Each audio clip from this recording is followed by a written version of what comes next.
వి gold trusted gold buyers మీరు తాకట్టు పెట్టిన బంగారాన్ని విడిపించి ఈ రోజు ఉన్న మార్కెట్ ధరకు కొనబడును.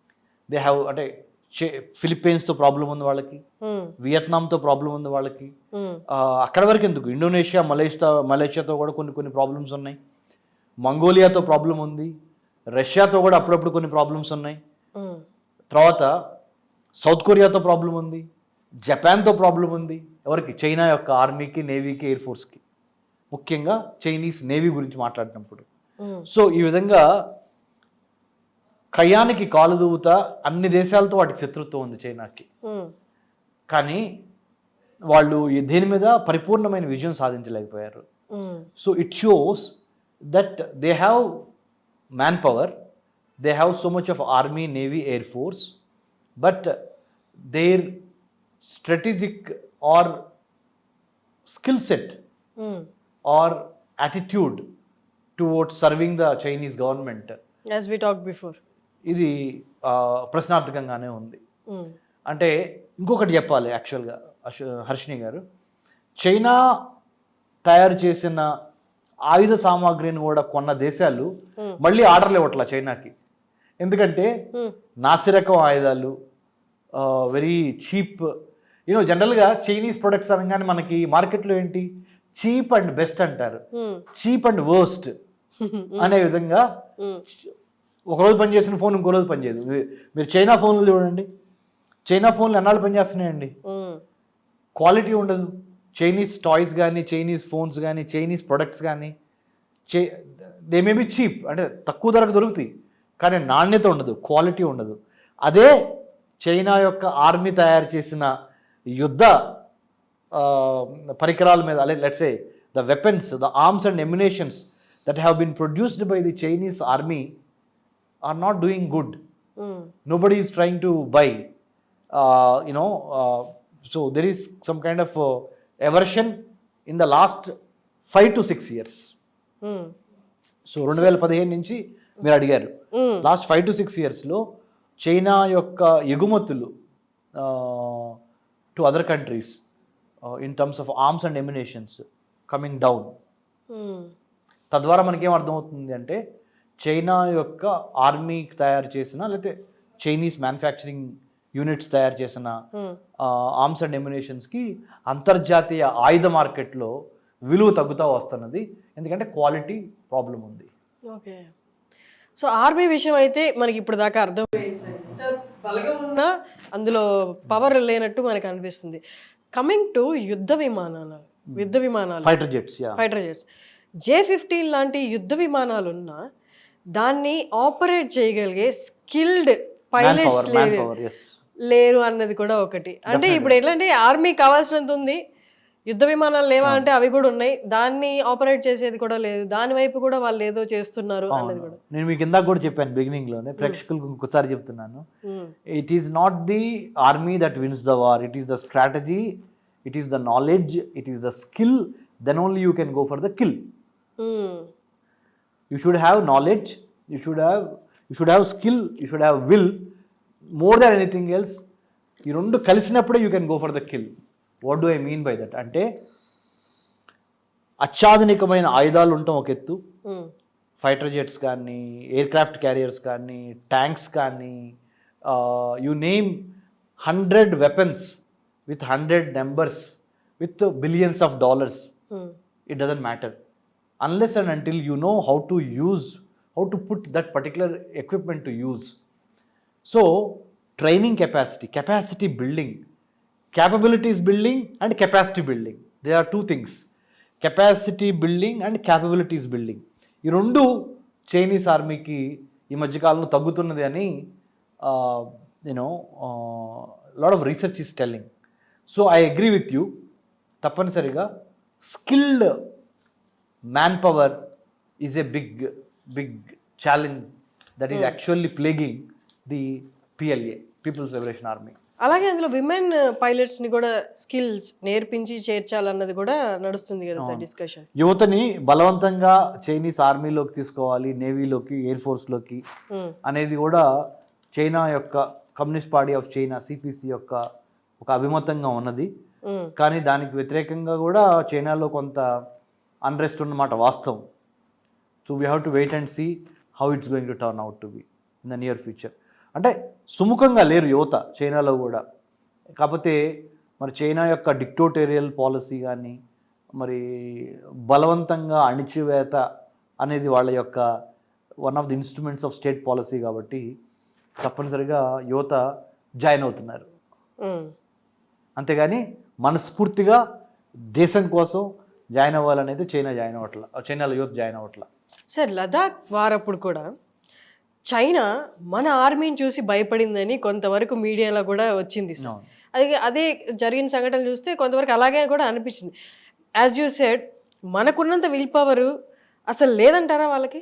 అంటే ఆ లదాఖ్లో కానీ, గాల్వాన్ వ్యాలీలో కానీ, తవాంగ్లో కానీ ఈ రీసెంట్గా జరిగిన ఈ మూడిట్లో చైనీస్ ఆర్మీ యొక్క బాడీ లాంగ్వేజ్, వాళ్ళ ఇంటెంట్, వాళ్ళ కంటెంట్, వాళ్ళ క్యారెక్టర్ ఇవన్నీ గమనించినప్పుడు వాళ్ళ మొరేల్, అంటే వాళ్ళకి యుద్ధం చేయాలి, గెలవాలి అన్న ఇది మన భారత సైన్యంతో పోల్చినప్పుడు చాలా తక్కువగా మోటివేషన్ లెవెల్స్ కనపడుతున్నమాట వాస్తవం అండి.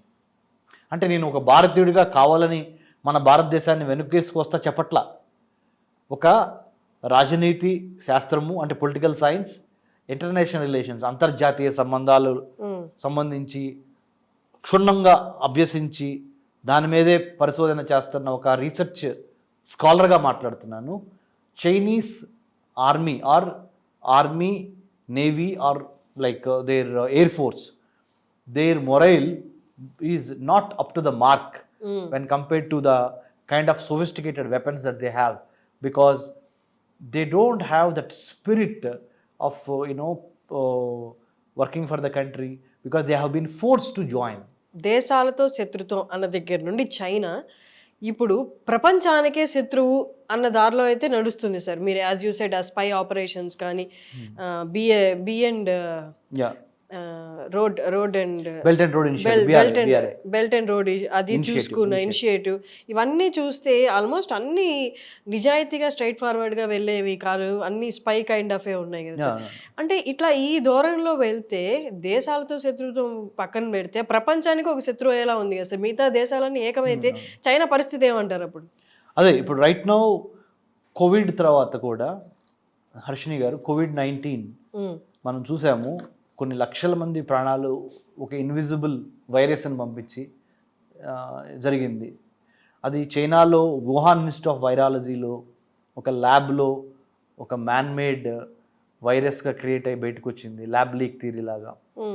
సో నేను అందుకని డిఫైన్ కూడా చేశాను, COVID-19 అంటే Chinese orchestrated venomous imperial design in 2019. That is the definition that I see, because I have been observing the Chinese state's intent, content and character. వాళ్ళ ఉద్దేశం ఏంటి, వాళ్ళ యొక్క అభిమతం ఏంటి, చైనా యొక్క అభిమతం, ఉద్దేశం వాళ్ళ వ్యూహం ఏంటి అని పరిశీలించినప్పుడు తప్పనిసరిగా వాళ్ళు దేశాలను ఆక్రమించుకొని ఆర్థిక విధానాల ద్వారా తమ యొక్క మిలిటరీ ఆబ్జెక్టివ్స్ని ఇంప్లిమెంట్ చేయాలనే ఒక ఆలోచన ప్రస్ఫుటంగా కనపడుతుంది. అంటే కావాలని నేను చైనాని ఒక తప్పు దోషిగా మనం భారతీయులం కాబట్టి అని చెప్పట్లా. భారతదేశంతో పాటు చాలా దేశాలు ఈ యొక్క ఆర్గ్యుమెంట్ని సపోర్ట్ చేస్తున్నాయి. ఏ ఆర్గ్యుమెంట్ అంటే China has expansionist and hegemonic ambitions to occupy the manufacturing space, the political space, the cyber space, the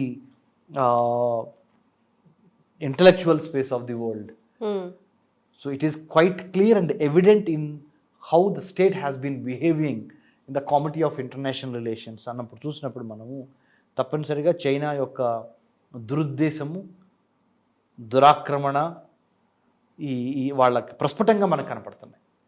so దీన్ని ఎదుర్కోవటానికి మనము quad, India, Australia, Japan, United states of America, ఈ 4 దేశాలు కలిసి ఒక చోటకు వచ్చి చైనీస్ ఎన్లార్జ్మెంట్, ఎంట్రాప్మెంట్, ఎన్సర్కిల్మెంట్ అనే ఈ విధానాల ద్వారా belt and road initiative or CPEC, China Pakistan economic corridor, ఈ విధానాల ద్వారా ముందలకు వస్తున్న చైనాను ఎదుర్కోవడానికి మనము 4 దేశాలు కలిసి ఒక క్వాడ్ చతుర్భుజం, నాలుగు వైపున India the largest democracy in 21st century, United States of America the oldest democracy, Japan which is technological superpower with a very little population but their amazing spirit of entrepreneurial abilities, and then Australia, it's a continent based country and Australian continent as such. We all have come together to contain Chinese aggression in not only the Indian Ocean, not only in the Pacific Ocean, but also in cyberspace and also in manufacturing space. So I think this is the counter reaction to Chinese enlargement, entrapment and encirclement in the strategic terms to say. Sir only India China తీసుకుంటే what are our points, అంటే మన strengths ఏంటి, మన weakness ఏంటి comparing to Chinese army? I told you that's బిగినింగ్లోనే మనం మాట్లాడుకున్నాము, వ్యూహం మాత్రమే యుద్ధాన్ని గెలవగలదు, సైన్యం కాదు అని. ఎక్కువ మంది చైనాకి సైనికులు ఉన్నారు, ఎక్కువ మనకన్నా బడ్జెట్, మన బడ్జెట్ $81 billion, వాళ్ళ బడ్జెట్ $298 billion, మనకన్నా ఎక్కువ, ఎన్నో రేట్లు ఎక్కువ డబ్బు ఖర్చు పెడుతున్నారు వాళ్ళు, చైనా వాళ్ళు. కానీ అది యుద్ధాన్ని గెలవగలదా అంటే గెలవలేదు. ఎందుకంటే మనకున్న స్ట్రెంగ్త్ ఏంటంటే మన భారతదేశంలో ఉన్న ప్రతి పౌరుడు భారతదేశం కోసం స్వచ్ఛందంగా మిలిటరీలోకి జాయిన్ అవుతున్నాడు. గొంతు మీద కత్తి పెట్టి నువ్వు మిలిటరీలో జాయిన్ అవ్వాలని ఎవ్వరూ భారత ప్రభుత్వం ఎప్పుడు గత 75 సంవత్సరాల్లో ఎప్పుడు మన ఏ సిటిజన్ని, ఏ దేశ మన భారతదేశంలో ఎప్పుడు పౌరుణ్ణి బలవంతంగా ఇండియన్ ఆర్మీలోకి జాయిన్ చేయాలి. అక్కడ బలవంతంగా చైనీస్ ఆర్మీలోకి జాయిన్ చేయబడుతున్నారు. కమ్యూనిస్ట్ పార్టీ ఆఫ్ చైనా బలవంతంగా తోస్తున్నది. ఇక్కడ తెలిసిపోద్ది కదండి, మనస్ఫూర్తిగా ఫోర్స్ చేస్తారు. మీరు you cannot demand respect, you have to command respect అంటారు, రైట్? ఇక్కడ మనము భారతదేశం అనే సంబంధించి ఆ ప్రేమ, అది మనకున్నది, ఆ త్యాగ నిరతి అక్కడ అది లోపిస్తున్నది. ఇది ఒకటి. ఇంకోటి అన్నిటికన్నా మించి టెక్నాలజీ ఉండొచ్చు వాళ్ళకి, కానీ చైనా యొక్క యుక్తులు, కుయుక్తులు, వాటి యొక్క దుర్మార్గపు ఆలోచనలు ప్రపంచంలో చాలా దేశాలకు అర్థమైంది. ఆఫ్రికన్ కాంటినెంట్లో ఉన్న 50 పైగా దేశాలు చైనా యొక్క నియో కొలోనియల్ విధానాలను గమనించి మొన్నటి వరకు చైనాకి సంబంధించిన ఎన్నో వేల కోట్ల, లక్షల కోట్ల పెట్టుబడులు ఆఫ్రికా దేశాల్లో జరుగుతున్నాయి. ఇప్పుడు African continent also is realising Chinese vicious kind of a strategy. So ఆఫ్రికాలో కూడా తిరుగుబాటు స్టార్ట్ అయింది. పాకిస్తాన్లో కూడా చైనాకి వ్యతిరేకంగా మొన్నటి వరకు Pakistan, China very strange bed fellows, they shared wonderful relationship, rather illegitimate relationship. ఇప్పుడు చైనాకి పాకిస్తాన్కి మధ్య ఎట్లా ఉంది తెలుసండి, పాకిస్తాన్లో సాధారణ ప్రజానికం కూడా చైనీస్ ఆర్మీకి వ్యతిరేకంగా పోరాటాలు చేసే పరిస్థితికి వచ్చింది. శ్రీలంక దివాళా తీయడానికి కారణం చైనా యొక్క పెట్టుబడులు, చైనా తన ఆర్థిక విధానాలది కూడా చాలా ఉన్నది. అది కూడా శ్రీలంకకు అర్థమైంది. శ్రీలంకలో జరుగుతున్న ఆకలి బాధలు వీటన్నిటి కూడా చైనా యొక్క కుయుక్తులు, కుట్ర ఉంది అనేది శ్రీలంక సింహళీ జాతీయులు తెలుసుకున్నారు. అట్లానే చైనా యొక్క పెట్టుబడులు బంగ్లాదేశ్లో, చైనా పెట్టుబడులు ఇరాన్లో, చైనా పెట్టుబడులు ఆఫ్రికాలో 50 దేశాల్లో కనీసం 15-20 దేశాల్లో చాలా ఎక్కువ స్థాయిలో ఉన్నవి. ఎక్కడ చూసినా చైనాకు ఒక రకమైన వ్యతిరేకత చాలా స్లోగా కానీ వెరీ సటిల్గా తప్పనిసరిగా స్టార్ట్ అయింది.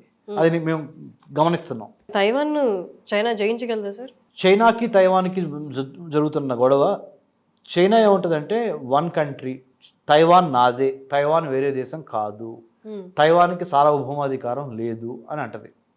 తైవాన్ ఏమంటది, 100% చైనా యొక్క దురాక్రమణని ఎదుర్కొని నేను చిన్న దేశమే కావచ్చు కానీ తప్పనిసరిగా నేను స్వతంత్ర దేశంగానే ఉంటాను, నేను చైనాతో కలవను అని తైవాన్ అంటది, రైట్?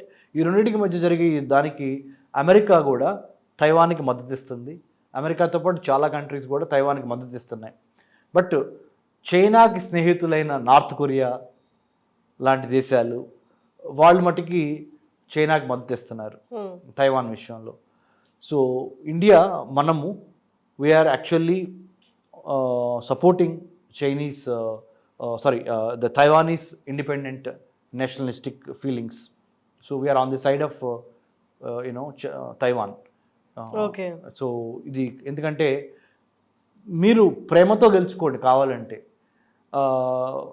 బుజ్జగించో బామాలో గెలుచుకోండి తైవాన్ని, అంతేగాని మిమ్మల్ని సర్వనాశనం చేస్తాము, మా యుద్ధ విమానాల్ని పంపించి తైవాన్ని స్మాష్ చేస్తాము అని బలవంతంగా తైవాన్ని లాక్కుందామని చూస్తే చైనా యొక్క మెయిన్ ల్యాండ్లోకి ప్రపంచ దేశాలు అయితే చూస్తా ఊరుకో.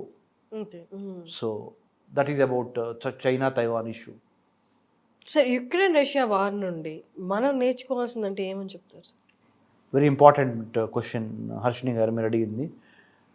రష్యా యుక్రెయిన్ వారు వాళ్ళకి స్టార్ట్ అయ్యి ప్రారంభమయ్యి తెలుగులో చెప్పాలంటే 2022 ఫిబ్రవరి 24న 24th of February 2022 war broke out between Russia and Ukraine. Till this day, today is 25th July 2023 as we are talking, still the war is never ending. It's happening. What are the lessons that we have to learn from this particular history or this particular war between India and Russia and Ukraine? Ante technology has taken over. Drones are playing an important role in the warfare. 21st century 21వ శతాబ్దంలో యుద్ధ నీతి, యుద్ధ రీతి, యుద్ధ గతి మారిపోయింది. No longer eye to eye contact, it is cyber, it is drone, it is tech savvy war అయిపోయింది అది. అంటే సాంకేతిక పరిజ్ఞానం ఎవరికి ఎక్కువ ఉందో వాళ్ళు యుద్ధ విజేతలుగా నిలిచే అవకాశం ఉంది.